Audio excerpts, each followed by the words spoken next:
It's hot out there, y'all. We need some fast, easy, no-cook meals that won't heat up the whole kitchen, the whole house. And the great thing about these meals is they're awesome for travel too, whether you're going camping like we are this weekend, so I need some practice, or if you need some meals to take to work or anywhere. These are things that keep really well in the fridge and you can just make them up into a quick, easy wrap on the go. We're gonna start with a really tasty sun-dried tomato pesto using these genius sun-dried tomatoes from Trader Joe's. We're also gonna make a quick, easy hummus in the blender, and then we'll have everything we need to assemble some tasty wraps. Are you ready to get going? This is the easiest pesto, y'all. Everything's just going right into the food processor on this one. And I'm sure there's loads of like Parmesan cheese and olive oil in this, just like regular pesto. No, Reebs, we eat without cheese, without oil, without all the concentrated stuff. Take out the junk and you'll be left with whole, natural foods that will promote your health. And that's what I wanna help make easy for you, because you can't just go to the store and buy a sun-dried tomato as a pesto. You can get the ingredients and make it for really cheap. So we're making it fast, easy, so you can stick to your healthy diet and take control of your health and your life. I've got some raw almonds here.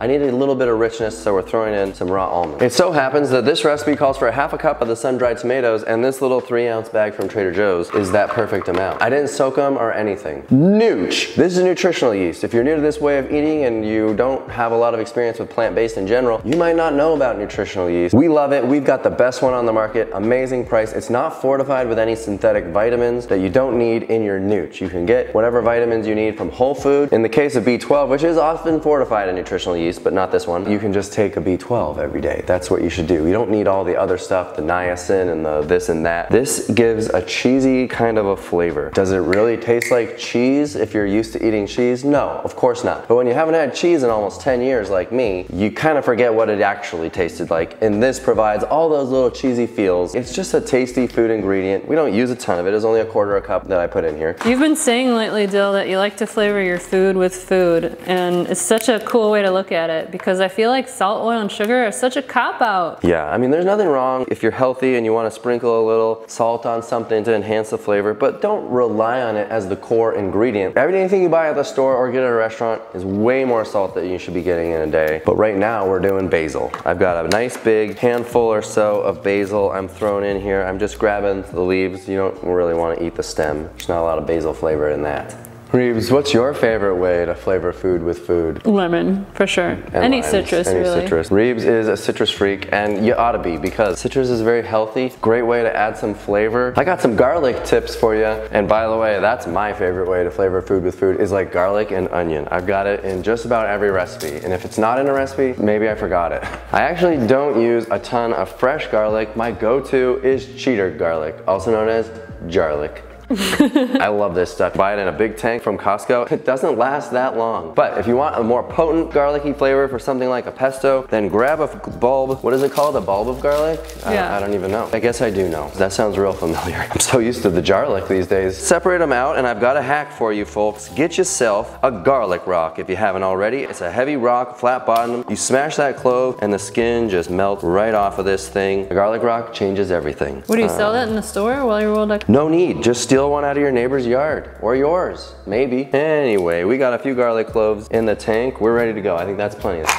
If you have a really long old school pepper grinder like this, go ahead and use it, or just put in black pepper one way or another. But if you want a little heat, don't be afraid of that crushed red pepper. That's one of my favorite things. You can throw that in too. Let's throw in a little balsamic. I love the Kirkland Costco brand. It's pretty cheap. And it's time to process this thing, so I'm gonna throw in a little bit of water. This is about ½ cup. I don't know if I need that much yet.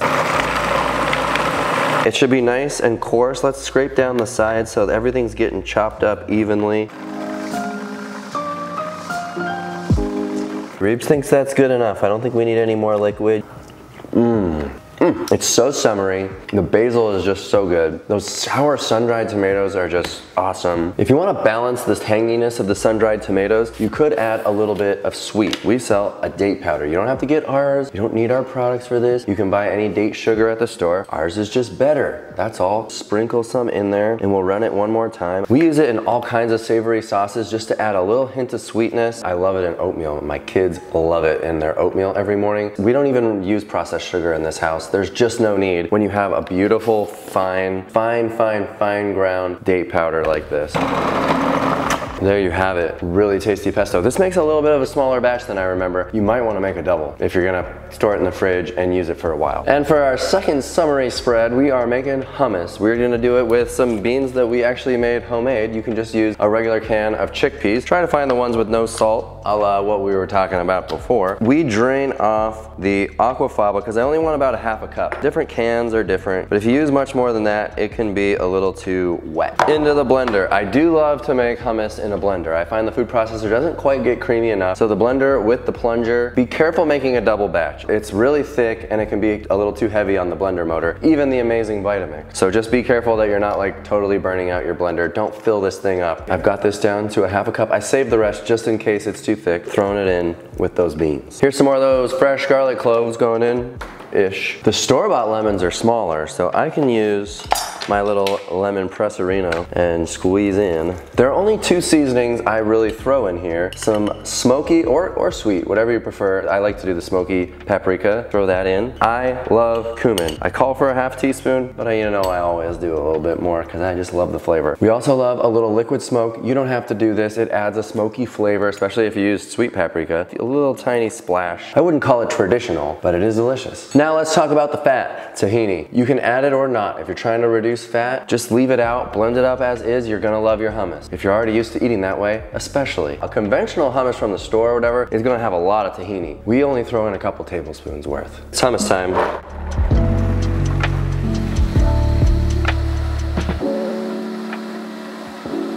So the plunger helps because it is pretty thick. Who does 2 cans? Does anyone do a double batch in their Vitamix without burning it up and ruining your blender? I feel like this 1 can was a pretty good amount, but I'm interested in what you think. Makes it nice and smooth, and then you get to lick the tamper. That is good. This is a blender spatula, very handy tool for getting around the blade and getting everything out of here because you don't want to waste any of this delicious hummus. No, you sure don't. It's perfect. Once it cools in the fridge, it's going to get even thicker, so don't fret. Oh, I didn't see you there. How would you like to build a wrap? Because we've got all the things necessary to make the greatest wrap. Trader Joe's lavash. I love this stuff. The whole wheat lavash. Go with that. Really healthy. I love English cucumber. Nice long slices. Couple romaine pieces. Remain calm, Bill. Just remain calm. A little bit of sliced red onion is just a necessity. It's got to be there. You got to have a little bit. How about a few cherry tomatoes? Maybe we'll just half them. You want to do that? Yeah. They might fall out the bottom of your wrap when you take your bites. You'll get some in. It'll all be worthwhile. We love the Trader Joe's Cruciferous Crunch. You can buy this in a bag as shown here. And it's really simple to use. You take it out with your hands and you put it right on a wrap. I'm about to show you. Let's get in here close. Remember, this pesto is strong, you know? The sun-dried tomatoes and everything, it's strong. You can definitely use it like a condiment. Spread's lovely. Look at it. It's gorgeous. Reebs wants that hummus. We'll get it on there right on top. We've got some cucumbers. Throw on those tomatoes. Hit them right on the hummus. We're essentially gluing those tomatoes into the wrap. Some little red onion. It'd be cool to prepare it like an open face pita bread too, because I want to see all those beautiful veggies on top. A pizza pita. What do you do? What's your favorite way to do a wrap? What's your favorite wrapper that you use? Here goes that Cruci Crunch. And I still need a little romaine. I just love romaine. Let's roll. You have to have crunch in a wrap. You gotta have crunch. Don't forget about your bean seal layer though. Okay. Apply a little bit of hummus like so.